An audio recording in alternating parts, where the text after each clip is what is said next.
Well, good morning, everyone. I am Melissa Plummer, Dean of Arts and Science. I hope you got a lot of information this morning from Ms. Ellen Olson and Dr. Davis and security and your opening message from Dr. Tobin. So what we want to do now is move into our university transfer along with our agriculture programs, our orientation, just to kind of get a little bit more specifics out to you. So again, I'm Melissa Plummer and I welcome everyone today.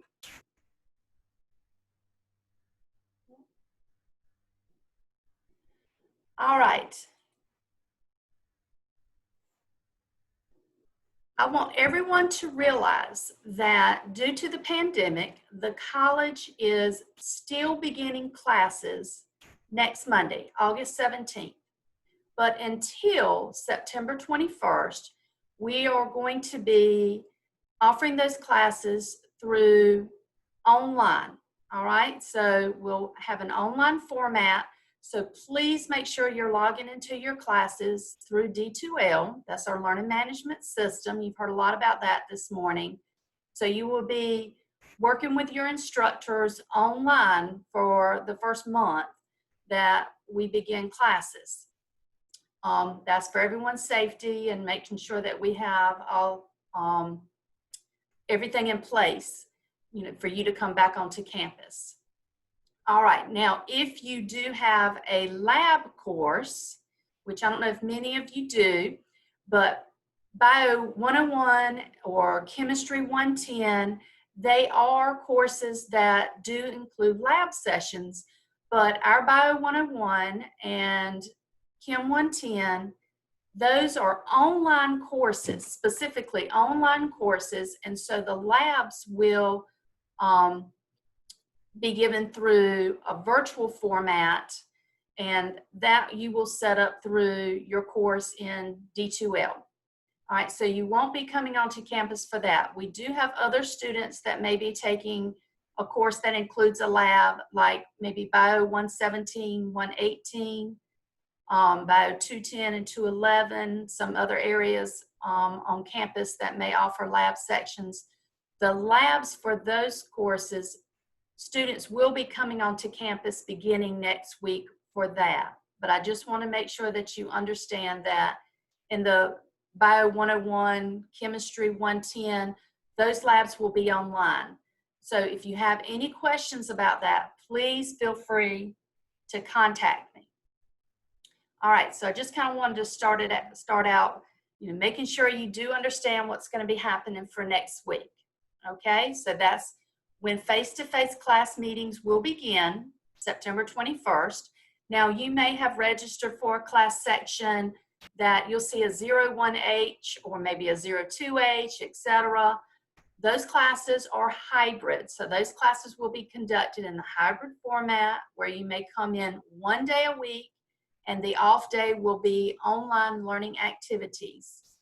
Please refer to your D2L course. Your instructors will be giving you more information, instructions on which day of the week you may be coming onto campus. So if it's a Monday, Wednesday class meeting section, then maybe the instructor will tell you that you will be coming in on Monday or Wednesday, or they may give you the opportunity to pick the day in which you want to come to campus. That's all, specifics to the course in which you are enrolled. So please be checking D2L for that.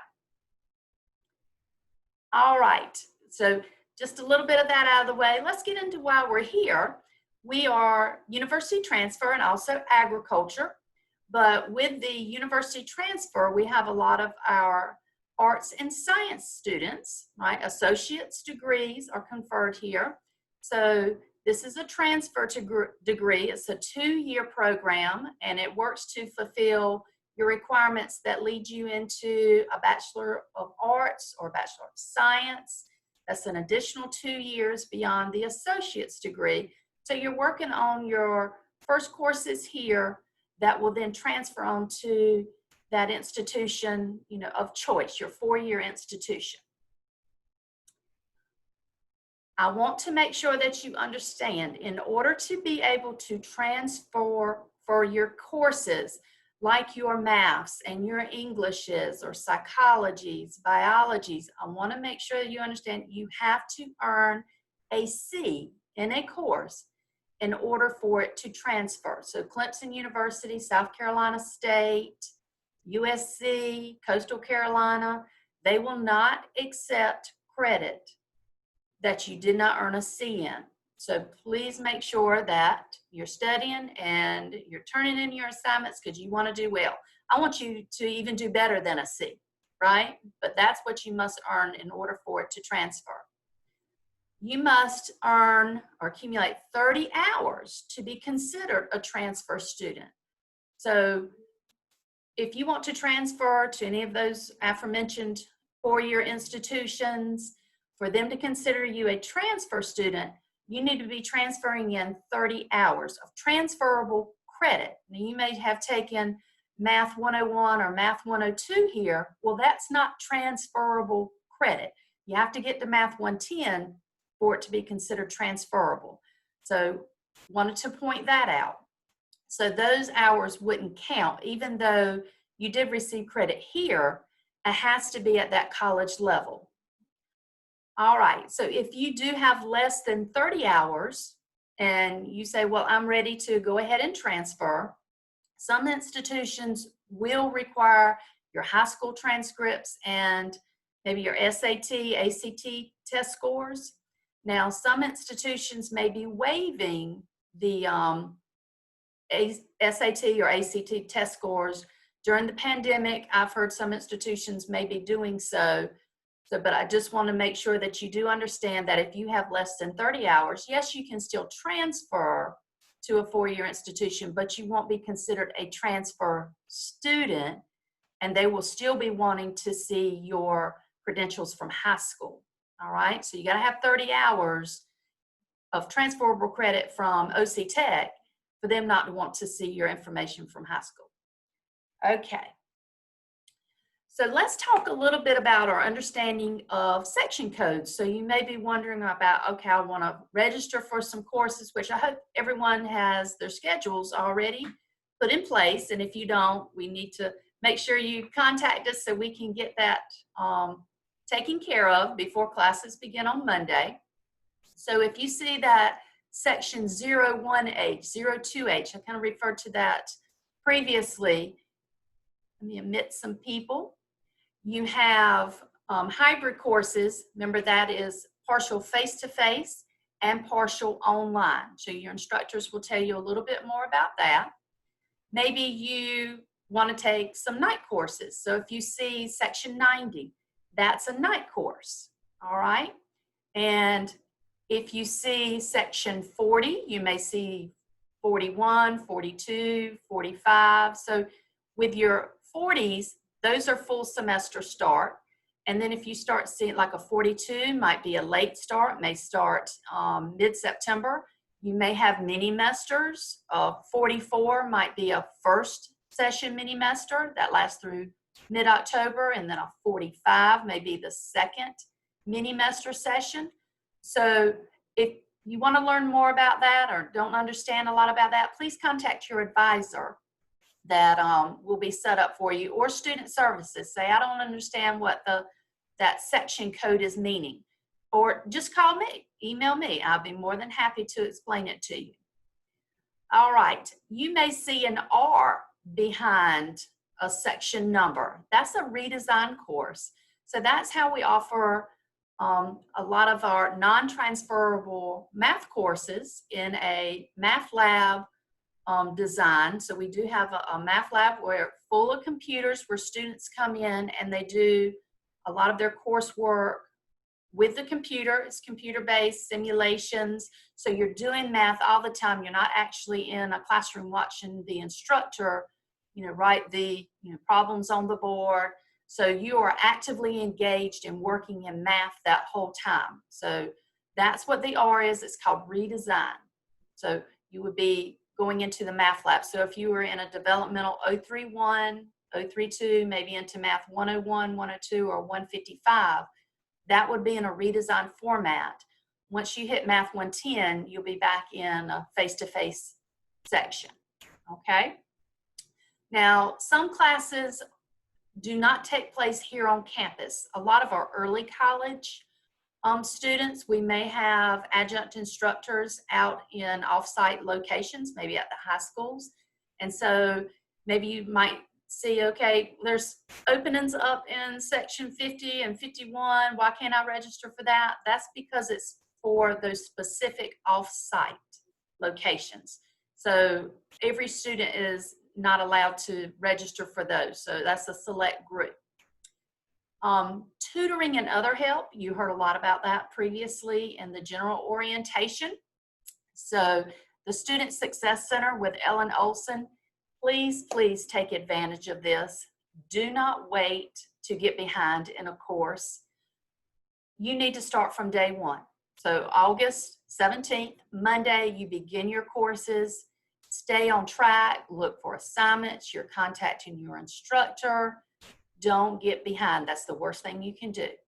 If you find that, all right, I'm not understanding information as well as I should be, you know you're contacting your instructor, but you also have available to you free tutoring services through the Student Success Center. And again, Ellen Olson gave that information to you. A lot of the times, the schedules will be set up through the Student Success Center webpage. So go there. It'll be virtual to begin with, just because we're not having a lot of students coming onto campus right now.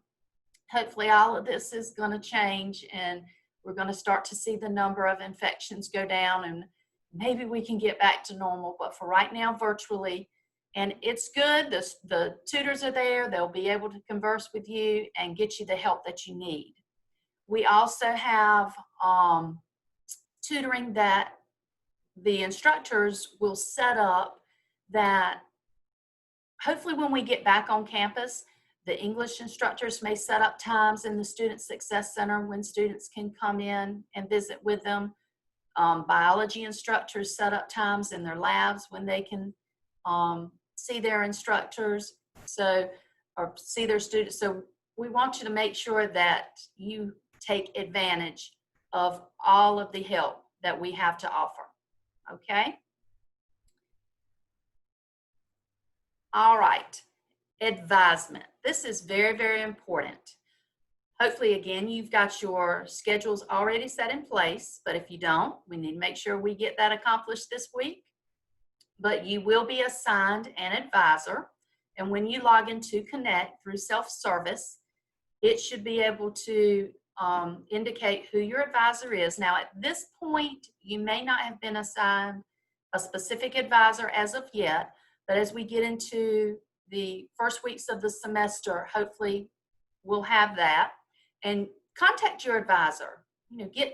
Set up an appointment. Maybe get to know them.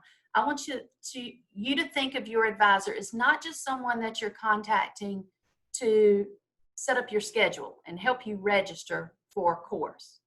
I want you to communicate with your advisor and get to know them, and them to be able to advise you on not just coursework, but in preparation for employment opportunities and how they may, maybe just in some life circumstances that are going on. You need a confidant on campus, and that's who your advisor should be, right? So we need to know your plan as well. A lot of you are university transfer students and are thinking about transferring to a four-year institution. So if you're doing that, your advisor needs to know what's your plan. Where do you plan to transfer? Because that, has a good bearing on what courses which we need to advise you to take. And also, if you know what program you want to go into, I know a lot of y'all already have your plans in place, and you know what programs you want to go into, and you've talked to some counselors at that four-year institution. That's the best thing you can do. You want to know what is the program requirements at that institution, because we need to make sure that the courses that we're planning out for you are the courses that are going to be required at that institution. We don't want you taking courses here that are not going to transfer into the program of study into which you're going. We don't want you to waste your time. So we want to do this smartly. So we need the information. You need to have a plan, and we can help you better get to that goal. All right. Our OC Tech website, there's a lot of transfer opportunities that we have. We have articulation agreements with a lot of the four-year institutions. Me, I'm the program coordinator for agriculture, so I have an articulation agreement with Clemson University. I know them very well. We converse a lot, and I have courses that are specifically set up for my students that will transfer seamlessly. And so we have other agreements that are set up with USC and South Carolina State and the Citadel and Columbia College. So maybe we want to take a look at that with different articulation agreements. So those courses have been agreed upon that will transfer into their programs. Okay? And there's also sometimes students say, well, what are the course equivalencies?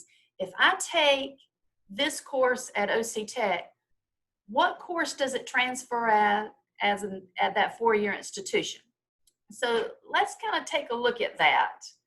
Maybe I can get to that page here. This is our OC Tech website. So what I wanted to show you here was our university transfer page. So under academics, we have our university transfer, okay? And then down below, you see the SC Track tool, all right? So when you click on that, here is search for course equivalencies. So when you click on that, let's type in our institution, and where might you want to transfer? Well, let's say, we're going to South Carolina State University. All right, so we want to search that. And here you've got the different courses that will transfer from OC Tech to South Carolina State. So there's a big list of course equivalencies. You can narrow down this search and put in the course ID code, like bio, BIO, and then what it would transfer to at the other institution. So that is a really good site to go to. All right. So I want to come back to our keys to success. So I want to make sure that you're on time when we start meeting back on campus. Please be on time. Please be in attendance. All right, that is very, very important. Sometimes students will ask, well, I had a doctor's appointment, these things were going on. We don't really gauge absences as excused or unexcused. It's an absence. You have a total of 2 times the number of weekly class meetings that you could miss.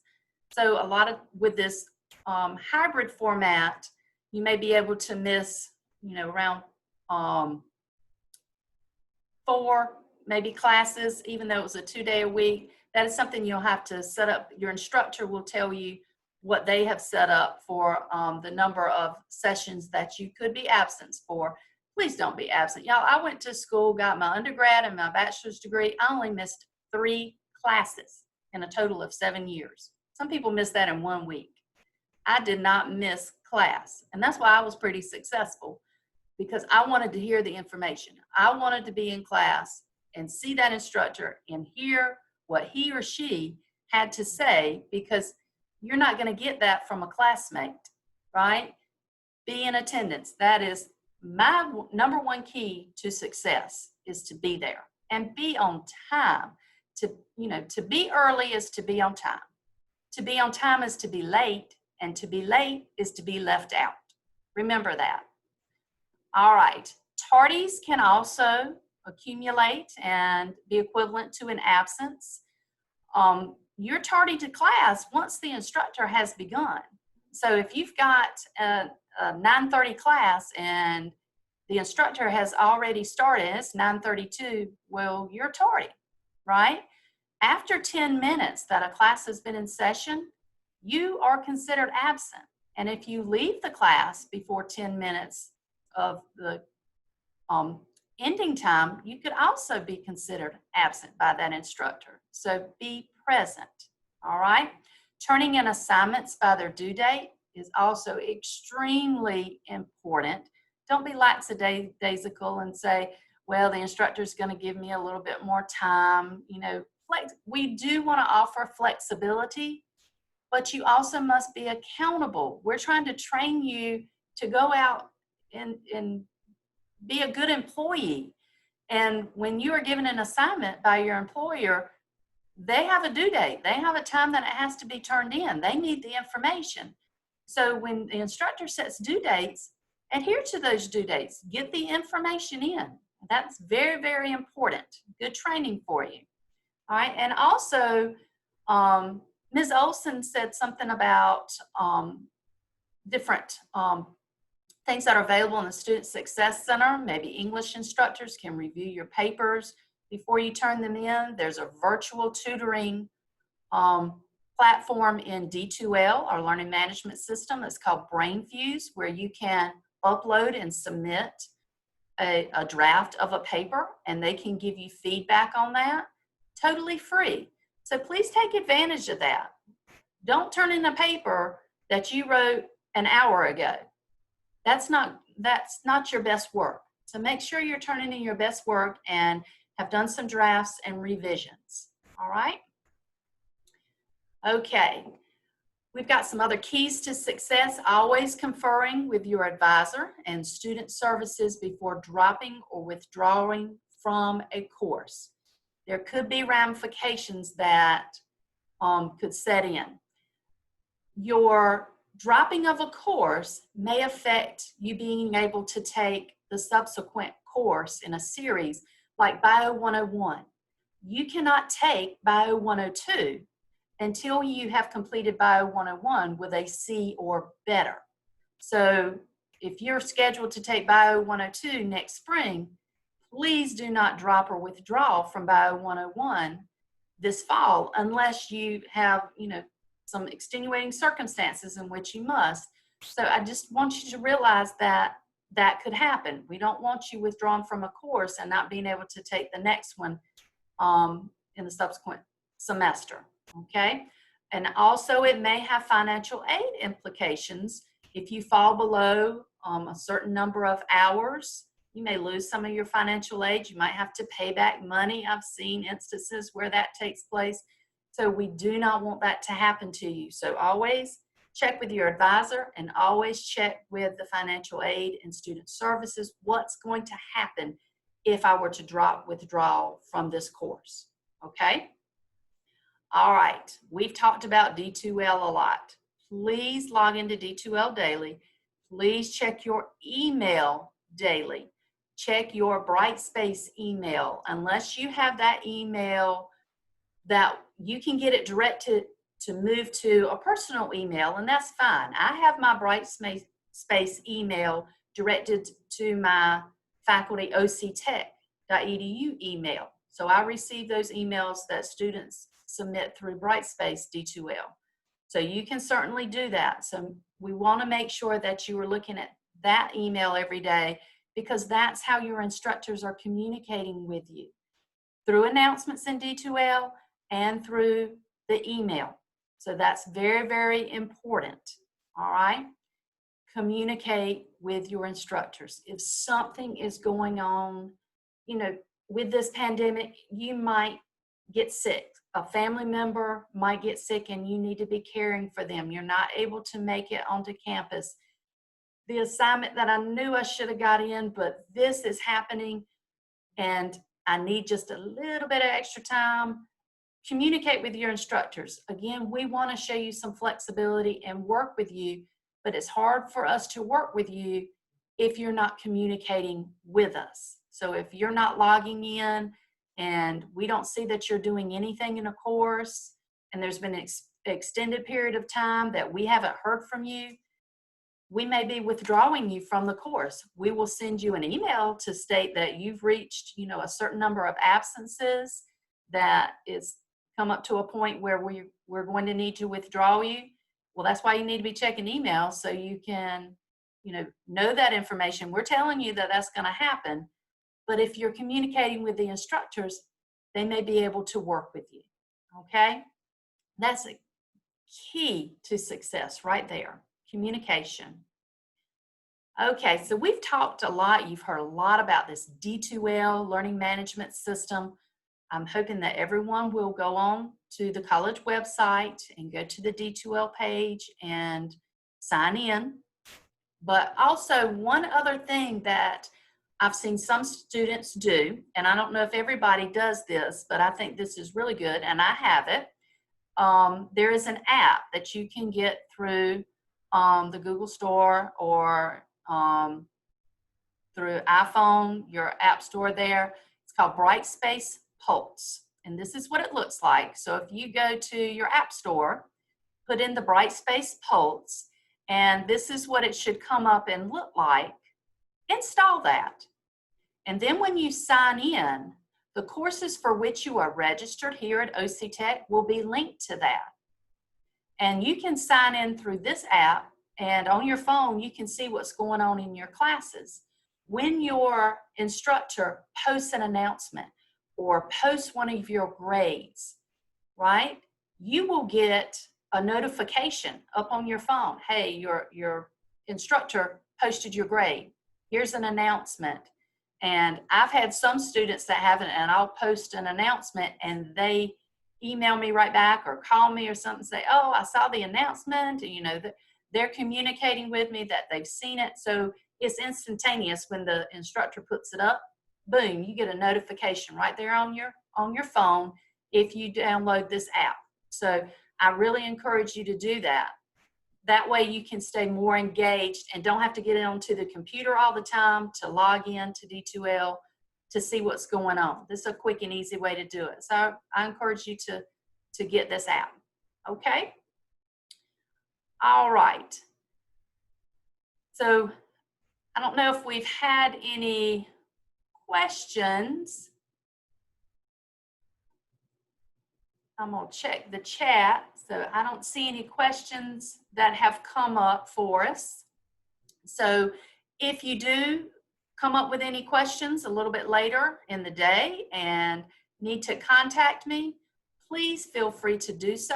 Again, I'm Melissa Plummer, Dean of Arts and Science.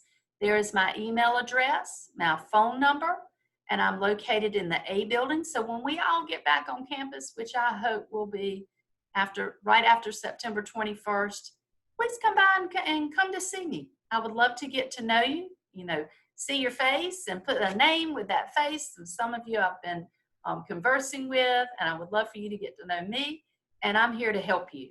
So if you're having trouble in some classes, having maybe a little bit of issue with an instructor within the gen ed area, we just psychology or math or history or biology, something like that, come see me, right? That's what I'm here for.